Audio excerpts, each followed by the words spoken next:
Hey there, movie watchers. It is Wednesday, July 2nd, and yes, I am on my way to go see Jurassic World Rebirth, the seventh in the Jurassic series of movies. I'm a fan of the actual series, having seen all but the previous one, the sixth movie, in theaters. Stuff just didn't work out, and I wasn't able to get to see it. But been a fan. It's always a spectacle. A Jurassic Park movie is always a spectacle to see, and definitely something you have to see in the theater. I mean, I do not own the beautiful setup that would make this worthwhile to see at home, but again, it's one of those movies where you have to experience it with an audience. You have to be in a crowd of people. Good thing is, when I was purchasing the ticket, it was a good sign that the theater was pretty much well beyond half full, which is always a great sign. And so this is looking to be the start of, I believe, what they're trying to do is set up yet a third trilogy of movies. So Rebirth Part 1, 2, and 3.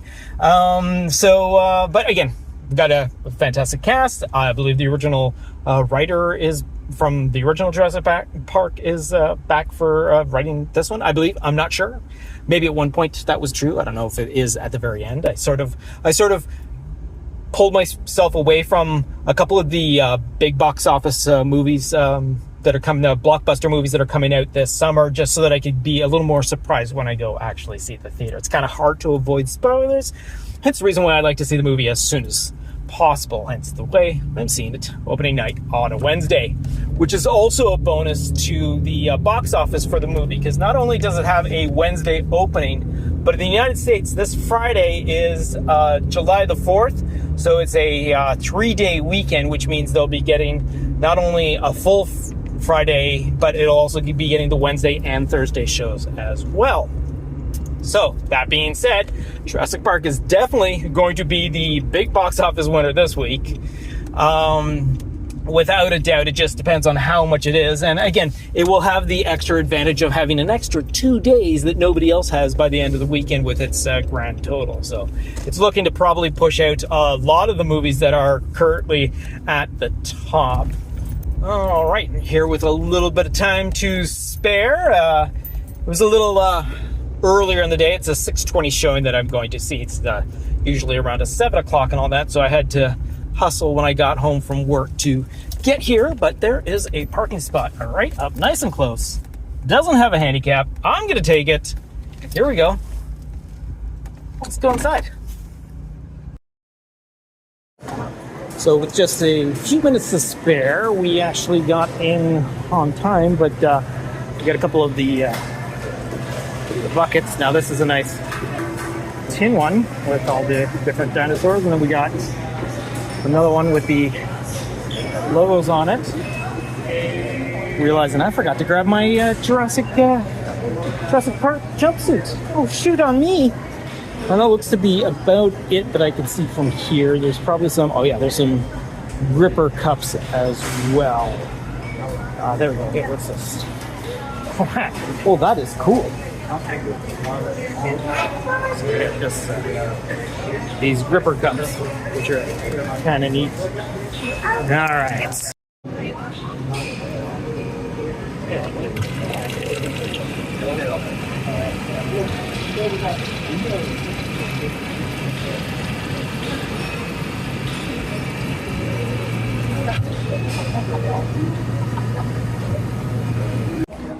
All right, so it's almost time for the movie. It's pretty busy in here right now, which is really nice to see, I guess, because, well, it's July, so the schools are out and whatnot. And going into Theater 10 down the far end, on the other side of the VIP. I could have seen this in VIP at like 7, but there's no reason for that. Oh, season 10. All right. Jurassic Park. I apologize for cutting you off. All right. Here we go in the pre-show and the trailers. I'll guess I'll see you guys in a bit.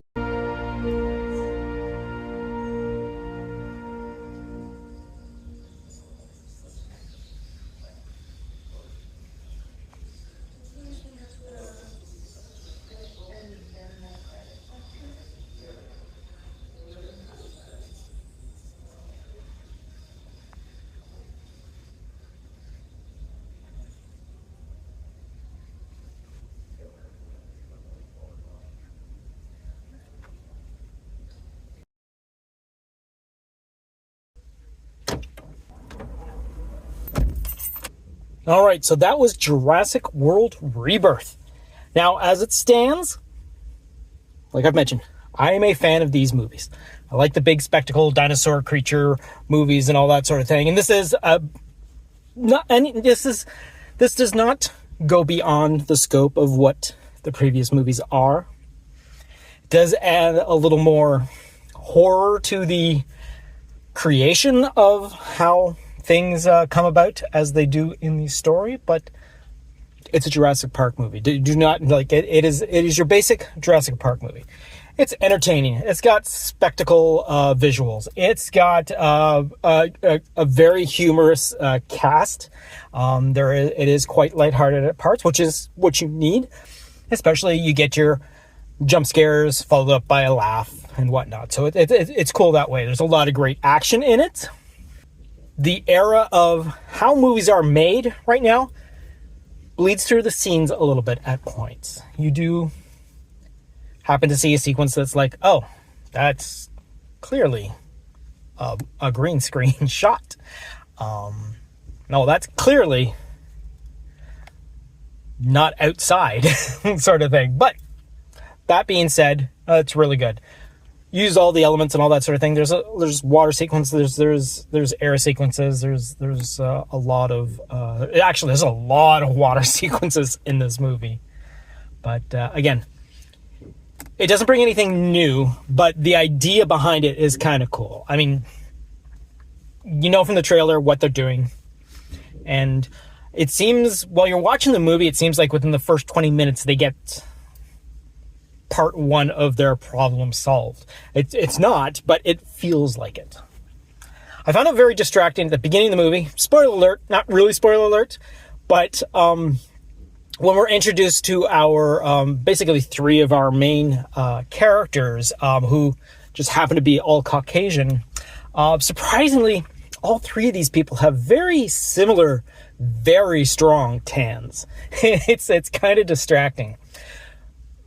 One I can see because of what they do in their life, and the other one, probably because it's a vein thing and all that. But the third one, who probably spends most of his time indoors for a good portion, well, I guess he does mention that he did train under Dr. Alan Grant. So obviously by learning under him directly, he's obviously done some sort of outdoor work. But currently, we're talking about Jonathan Bailey's character of Dr. Loomis, who is basically the paleontologist expert for this story.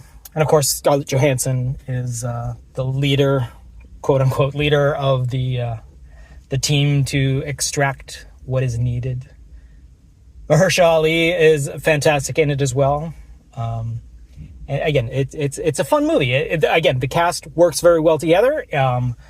We mesh really good two separate storylines. We followed two different groups of people that culminate at the same point, which is kind of cool. It's an interesting way that they pulled that off. So I guess that's kind of a new twist to Jurassic Park. But technically, they've already done that in like the park movies, where the family washes up on the one beach, not realizing that it's a dinosaur beach, and their little kid gets attacked by critters and all that sort of thing. The very alien resurrection feel to it, with experiments and whatnot. Again, I apologize if you don't know that that's part of the storyline, but you don't get a D-Rex naturally. So I mean, it was a fun movie, though. I enjoyed it. A pretty full theater, which was kind of cool. Wasn't one of the larger theaters, but it was still kind of full. The audience was definitely into it, which is great. It's also nice to see such a busy theater on a Wednesday. Well, again, I know it's the summer break and all that, but it is kind of cool to see a theater full of people. So yeah, the audience seemed to enjoyed it. I really enjoyed it. I mean, it's not my favorite Jurassic Park, but again, other than the first one, they're all pretty much on the same level. The spectacle of the first one still beats it out because of how practical a lot of it is. there is a lot of like throwback sequences and whatnot. They give you all new environments, but it's the same stuff and all that sort of thing. So the horror aspect of it, once they actually get to almost their goal, it definitely, like the other ones, turns into a horror film as they come up to their escape and all that. So yeah, it's a fun movie. I really enjoyed it. It's probably like I said, with the extra days, and now that theaters are, the audiences can go to it throughout the day and all that sort of thing. I have no doubt of Jurassic World Rebirth being the top of the box office this week. I think it's probably going to trump like everything else that's been out of there. Even last week's winner of F1, the movie. And yeah, so I mean, it's kind of cool. Got a couple of buckets and all that sort of thing. There's a lot more other stuff that didn't make it to Canada. Like there is an actual T-Rex mouth that you fill with popcorn, and you stick your hand in a T-Rex mouth to eat the popcorn out of it and all that sort of thing. But yeah, so again, fun time at the movies on a Wednesday night. All right, so do yourself a favor, and again, whatever you go see, just go out and see movies this summer. This is a perfect year to do this because there's so much out there, and there's so much good stuff out there as well. Sure, it's not like going to be the biggest box office ever, but there are some spectacular movies coming out. And again, the people who want to make money from movies will only make movies for theaters when people go out to see them. So if we can show them that we will go out and pay to see movies in the theaters, they will begin making more movies like the ones we're seeing this summer all the time. So yeah, that's kind of cool. So, all right, do yourself a favor. Go see a movie. I'll see you at the box office.